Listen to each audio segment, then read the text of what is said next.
Тэнгэр хангаа сайхан тогтун хүмүүсийн сэтгэл санаа баяртай өөдрөг байна. Улаанбаатар хотын төв талбайд хэдэн зуун хүмүүс цуглаж, хайртай нийслэл хотынхоо төрсөн өдрийг баяр хөөртөө угтан тэмдэглэж байна. Хамгийн гол нь тэд бүгд инээмсэглэл, баяр баясгал, эрч хүч дүүрэн бэлэгтэй иржээ. Өнөөдөр ямар баяр болж байгааг мэдхүү? Хотын төрсөн өдөр? Хотынхаа нэрийг мэдхүү? Улаан өд. Тэгэхээр хэний төрсөн өдөр вэ? Улаан өд. Өнөөдөр хотын өдөр шүү дээ. Чи хотдоо юу хүсэх вэ? Цэвэрхэн, үзэмжтэй байгаарай гээ. Ад жаргал эрүүлэнх. Өвдөхгүй, үзэмжтэй, хоггүй байгаарай. Өнөөдөр хотын зочид оршин суугчид нартай нэгдэн баярлалаа. Бид Калининградаас ирлээ. Тэгсэн чинь үйл явдлын төвд нь орчихлоо шүү. Гайхалтай хот юм аа. Ёстой сайхан. Хүмүүс нь нөхөрсөг, ээлдэг, байшингууд нь ч гоё юмсаг юм. Янз бүрийн гоё амттай поостай, бишээ бууцтай юм байна. Бид самбуу бүхийн тэмцээнээс ирсэн. Хотын өдөр болж байгаа гэхээр нь төвд амархаар ирлээ. Та Брэдийн өмнөөс барилдаа юу? Үгүй, Тувагийн өмнөөс. Манай зочид юм байна штэ. Тэмцээн ямар болов? Янзтай. Баярын тайзнаас Бурайд улаан үдийн удирдлагууд иргэд зочдод мэдчилгээ дэвшүүллээ. Хотдоо, Бурайдаа, эх орондоо би нарлаг дулаан өдрүүдийг хүүхдүүд аз жаргалтай, инх тунх, эмэгтэйчүүд нь гоо үзэсгэлэнтэй, эрчүүд нь эрчүүч чадaltaй байхыг хүсэн өрөөе. Манай хот улам бүр цэцэглэж, үзэсгэлэнтэй болох болтугай. Сүүлийн 359 жилийн турш улаан үдийнх нь нэгэн том гэр бүл болсон. Улаан үд бол бидний гэр орон, бидний түүх, бидний амьдрал. Манай хотод сайхан сэтгэлтэй, зоригтой, найрсаг, үзэсгэлэнтэй олон хүн амьдардаг. Та бүхэн бол манай хотын хамгийн үнэт баялаг шүү. Улаан үд хотод хөгжил цэцгэлтийг хүсээрэй. Харин иргэдэд нь эрүүл энхийг бүх зүйл сайн сайхан байна. Алс дорнод руу чиглэсэн бодлого аль хэдийн хэрэгжиж эхэлсэн. Одоо үнийг буцаах аргагүй. Алс дорнодын хөгжил бол улсын, манай яамны нийт тэргүүний зорилт юм. Өнөөдөр улаан уд хотын хүндэт тэргэн хэмээх хэрхэм хүндтэй цол хүртээх ёслол боллоо. Энэхүү нэр хүндтэй шагналыг нутгийн удирдлагын ахмад сэтгэлтэн Пётр Александрович Чукреев хүртлээ. Би улаан уд хотод 60 гаруй жил зүтгэж байна. Миний үеийн хот одоогийнх шиг байсангүй. Одоо бол жинхэнэ аз жаргал, сайхан зураг шиг л харагддаг. Бидний урд нь мөрөөдөж байсан бүхэн биелэлээ олжээ. Мөн Монгол судлал, буддалог, төв судлалын хүрээлэн байгаль нисэх онгоцны буудал болон Дорстрой сервис байгууллагуудыг улаан уд хотын хүндэт тэмдгээр шагналаа. Манай хотын гол баялаг бол оршин суугчид та бүхэн минь юм аа. Бид хотоо өнгөлөг, сайн сайхан болгохын тулд өдөр бүр хөдөлмөрлөж байна. Хотын цэцгэлээ хөгжиж, оршин суугчид нь тухтай сайхан байх болтугай.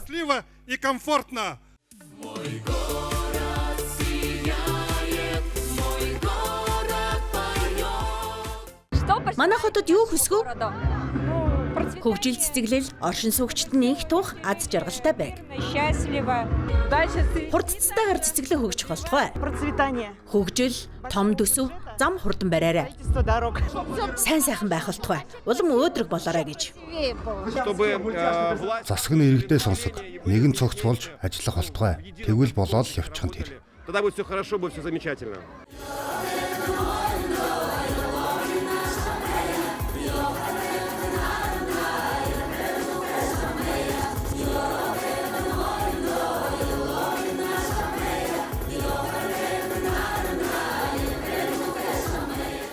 Баяр орой болтол үргэлжил төгсгөлд нь түүхэн аялал нэртэй гайхалтай лазер шоуг үзүүллээ.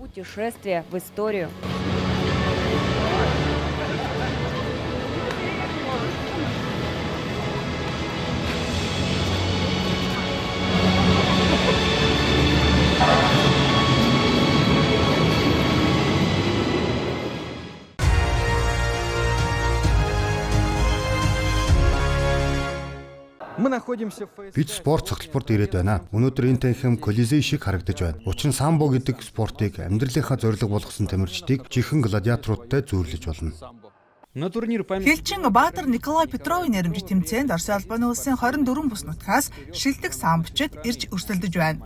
Тэмцээний нээлтийн үеэр Улаан хотын захирагч Игорь Шутенков самбочдод мэдчилгээ дэвшүүллээ. Тэрээр өөрөө ч мөн самбо спортоор хичээлж байсан нэг юм. Самбо бол зүгээр нэг спорт биш ээ. Харин ч ялалтад хүргэх хүсэл, тэмүүлэл, өрсөлдөгчөө хүндлэл зэрэг үнэт чанаруудыг төлөвшүүлдэг урлаг юм. Самбон зөвхөн дэвжэн дээр ялалт байгуулах төдийгүй амьдралын мэргэшээлийг даван туулах ухааныг ч заадаг. Өнөөдрийн тэмцээн бол та бүхний ур чадварыг сорьсон жинхэнэ шалгуур болно. Та бүхэнд шударга, эр зориг гаргасан өрсөлдөөн, амжилтыг хүсье. Урагшаа. Энэ бол хил хамгаалагч Баатар Николай Петровын дурсгал зориулсан тэмцээн юм. Уг тэмцээн 1973 оноос хойш уламжлалт болон зохион байгуулагдаж ирсэн бөгөөд спортын мастерын болзол хангасан самбочид оролцдог. Энэ бол мундаг, нэр хүндтэй тэмцээн. Жил бүр Оросын холбооны улсын олон бүс нутгуудаас тамирчид ирдэг. Манай нутгийн залуус спортын мастерын болзол хангах том боломж болдог юм а. Уг тэмцээнд нийтдээ Оросын 100 гаруй шилдэг самбоч оролцжээ. Андрей Слепнев, середины земли, Бурятия.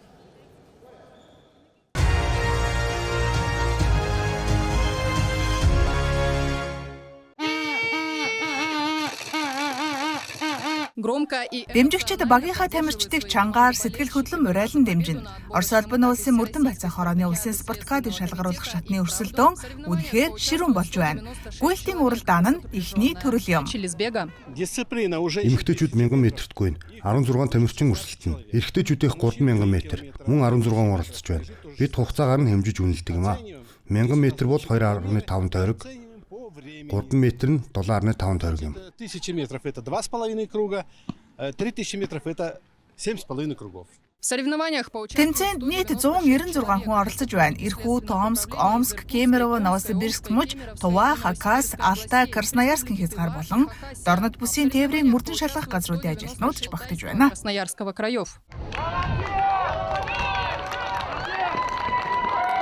Эхний дүн ийхүү гарлаа. Эмэгтэйчүүдийн 1000 метрийн уралдаанд Красноярскийн хязгаарыг төлөөсөн Елена Струкова төрүүлжээ.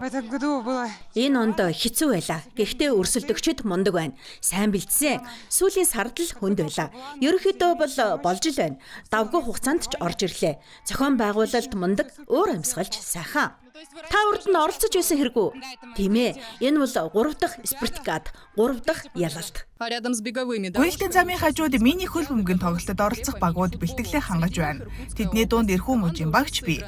Тус багийн тамирчин Ихерит Булганат дунд бүсийн мөрдөн шалгах хэлцээний дарга Сергей Андреянов ин ярьж байна. Хороонд ажилд орсноос хойш мөрдөн байцаах газрын багт тоглодог болсон. Тэр үеэс спортод илүү сонирхолтой болсон доо. Өмнөх спартакиадын амжилтад автахыг зорж байна. 2023-24 онд манай баг төрүүлсэн юм. Системтэйгээр бэлтгэхийг хичээсэн ч ажил ихтэй болохоор заримдаа амждаггүй юм а. Гэсэн ч баг маань бэлэн бүгд зориг дүүрэн байгаа. Энэ удаагийн спорткадны эх орны дайны ялалтын 80 жилийн ойд зориулагджээ. Спорткадыг анх удаа Эрхүү хот хүлээн авч байна. Тэмцээнийг Приангаригийн засгийн газар болон Эрхүүгийн үндэсний техникийн сургуулийн дэмжлэгтэйгээр зохион байгуулж байгаа бөгөөд тэмцээний гол уушаад тус сургуулийн бааз дээр болох юм а. Спорт бол хүмүүсийг нэгтгэдэг. Багаараа ажиллах, бодож сэтгэхийг шаарддаг юм. Энэ бидний ажлын салбарт нэн чухал юм. Иймээс манай систем спортын үйл ажиллагаад тогтмол зохиогддог. Өнөөдөр улсын спартакиадыг шалгаруулах шат болж байна. Гол тэмцээн удахгүй болно. 3 өдрийн турш тамирчид хөнгөн атлетик, мини хөл бөмбөг, шатар, гар бөмбөг, сэлэлт, сагсан бөмбөг болон ширээний теннис зэрэг 7 төрлөөр өрсөлдөж өнөөдөр орой ялагчдыг зарлана.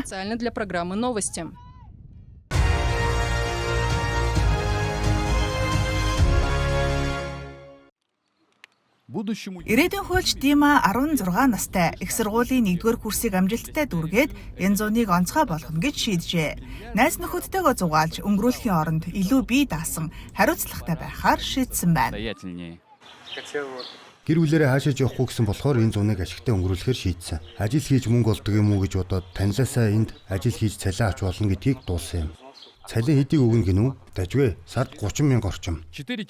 Ногоон байгууламж дунд өдөрт 4 цаг ажиллаад Дима завтай болдог. 7 хоногт 5 өдөр ажиллаад хууль ёсны амралтаа ажилланэ. Гэхдээ тэр одоогоор орлогоо үрхийг яарахгүй байгааг нь. Би цуглуулнаа, зуныг дуустал ажиллаж байгаа цуглуулна. Тэгээ жолоонд сууж үнэлэх юм. Гэр бүлийнхэн нь энэ санаачлагыг дэмжсэн байна. Хөдөлмөрлөхөд ашгаас гадна өчнөө сайн талтай гинэ. Хүүхэд цэвэр агаар цэцэгтэй ажиллаж байна. Өөрчлөгдөж эхэлсэн, өссөн. Энэ бол нэгт залууст зарчим болгоно. Өөрийн хөдөлмөрөөр ажиллаж байгаа хүн чинь мөнгөө яаж олдгийг мэдж аваад өөрчлөгдөн шүү дээ. Амар биш ээ. Одоогоор Дима хүрээлэнгийн цорын ганц насанд хүрээгүй ажилтан. Харин ургамал арчилгаанд энэ жилийн хур бороогүй хуурай улирал зориулж туслах их хэрэгтэй байгаа нь тодорхой байна. Сүүлийн жилүүдэд тарьсан олон суулгац үндэслээд ургаж байсан ч харамсалтай нь зарим нь энэ зундаа хатжээ. Бид дахин тарьж нөхөн суулгалт хийж байгаа. Энэ ажил тийм ч өндөр мэрэгжил шаардлагагүй. Би залуучуудыг илүү ажилд авах боломжийг судалж байна. Зуны ажил гэдэг бол зөвхөн орлого олох төдий зүйл биш юм. Харин ч насанд хүрэх ихний алхам юм. Гэхдээ 18 нас хүрээгүй бол ажлын өдөр 4 цагаас хэтрэх ёсгүй. Хуулиар хүүхдийн хөдөлмөрийг хамгаалдаг. Харин 16 нас хүрсэн бол өдөрт 7 цаг хүртэл ажиллах боломжтой. Гол нь сэтгэлд нийцсэн ажлыг сонгож хөдөлмөрийн гэрээ заавал байгуулах хэрэгтэй юм а.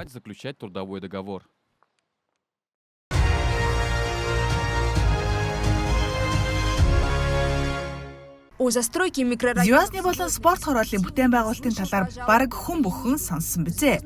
Од хороололд аль хэдийн 7 орон сууцны барилга ашиглалтанд орж мөсөн гулгуур бүхий спорт зохицолбор нээгдээд байна.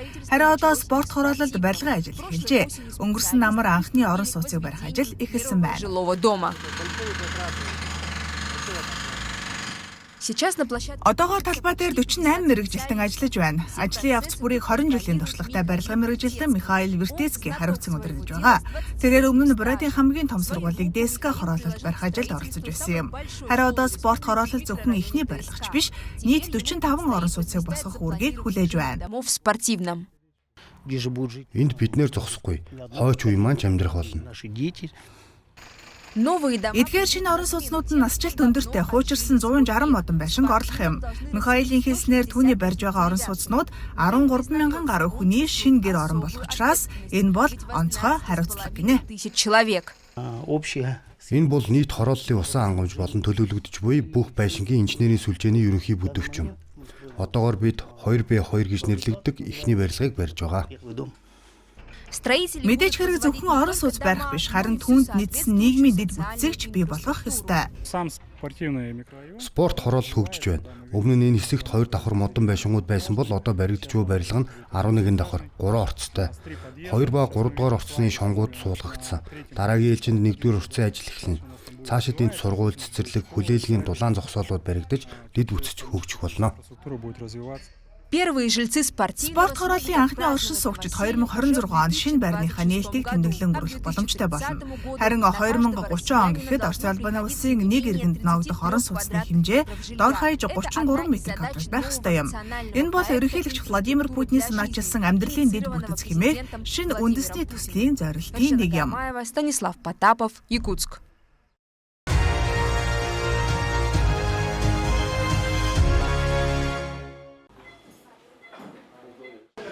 Бодож байгаа юм аа.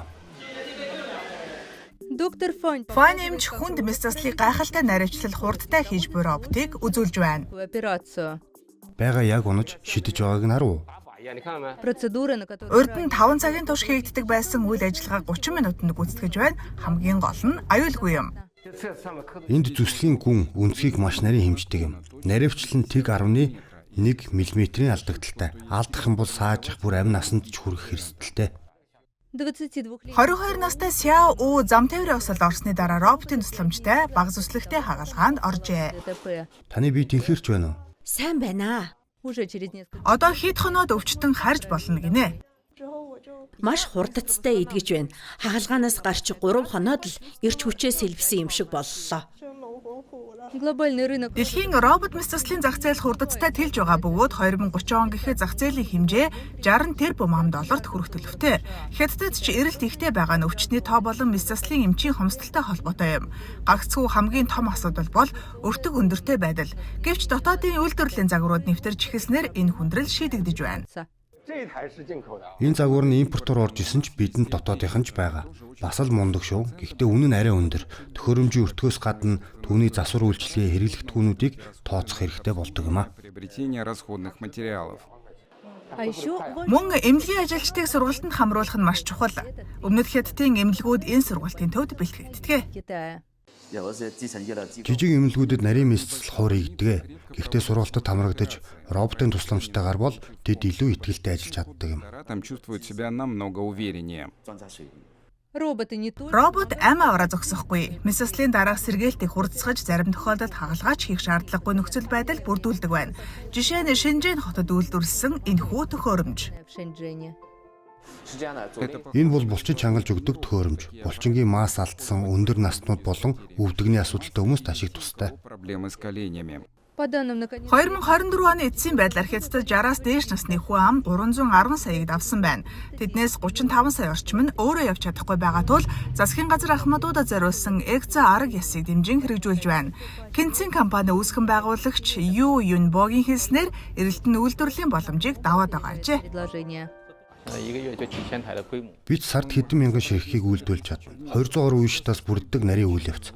Одоогоор ажлын 90% нь гар аргаар хийгдэж байна. Харин бид аажмаар автоматжуулж байгаа.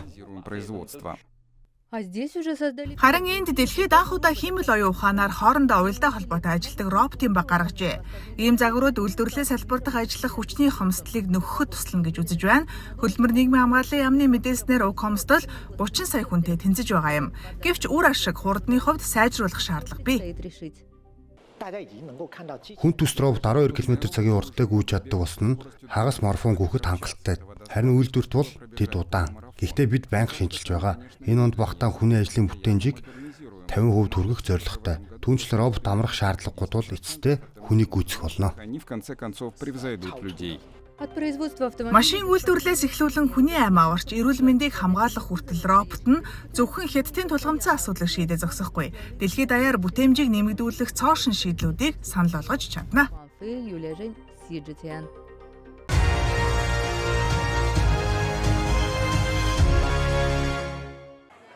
Неожиданный сюрприз для города. Хятадын Цибо хотын жижиг зах бүхий барбекюны гудамж жуулчдын заавал очиж үзэх сонирхолтой газар болж хувирсан нь жинхэнэ гинтийн бэлэг боллоо. Урд нь энд зүгээр л мах шараад иддэг байсан. Харин одоо хоолоор зогсохгүй элдв тоглолт үзүүлбэрүүд болдог боллоо. Нэгэн цагт энд бүрэгт хөл хөдөлгөөн ихтэй гар дээрх худалдаагаар алдартай байлаа. Тэгсэн одоо өөр ингэсэн хэвэн маягтай соёлын төв болж өөрчлөгдөж байна. Хэдхэн хоногийн өмнө энд 7 давхар худалдаа соёлын төвүүд толгой нээлээ. Уг цогцлбор нь зоогийн газар уламжлалт гар урлын үзэсгэлэн соёлын арга хэмжээ, чөлөөт цагийн бүхий л үйлчилгээг багтаажээ. Энэ бол жуулчдад үзүүлэх үйлчилгээний чанарыг дээшлүүлэх хотын бодлогын нэг хэсэг юм. Хотын өөр нэгэн алдартай цэг бол Шаазангийн музейм. Энд нутгийн Шаазан эдэллийн баялаг цуглуулгыг дэлгэн үзүүлжээ. Ямар сонирхолтой юм бэ? Нутгийн зан заншил соёлтой дотн танилцмаар байна. Би Цибогийн Шаазан урлал үн цэнтэй гэж интернетээс уншсан юм байна. Цибо хотоос гаралтай барбекю алдаршихаас өмнө олон жуулчин энэ хотын талаар дуулаач үгүй байв. Гэтэл энэ жилийн луу завны наадмын үеэр ердөө 3 хоногийн дотор 500 мянга гаруй жуулчин ирсэн байна. Цибогийн тухай эхний шүүгэн дарагдсны дараач жуулчдын сонирхлыг алдахгүй тулд хот урт хугацааны аялал жуулчлалын бодлого хэрэгжүүлэх шаардлагатай болжээ. Шаазангийн музейн араас шин сонирхол татах газрууд удахгүй нээлттэй хийх гэж байгаа бөгөөд тэдгээр нь зочдын анхаарлыг дахин татна гэдэгт найдаж байна. Фу Нянчуе, Иван Молостов, CGTN.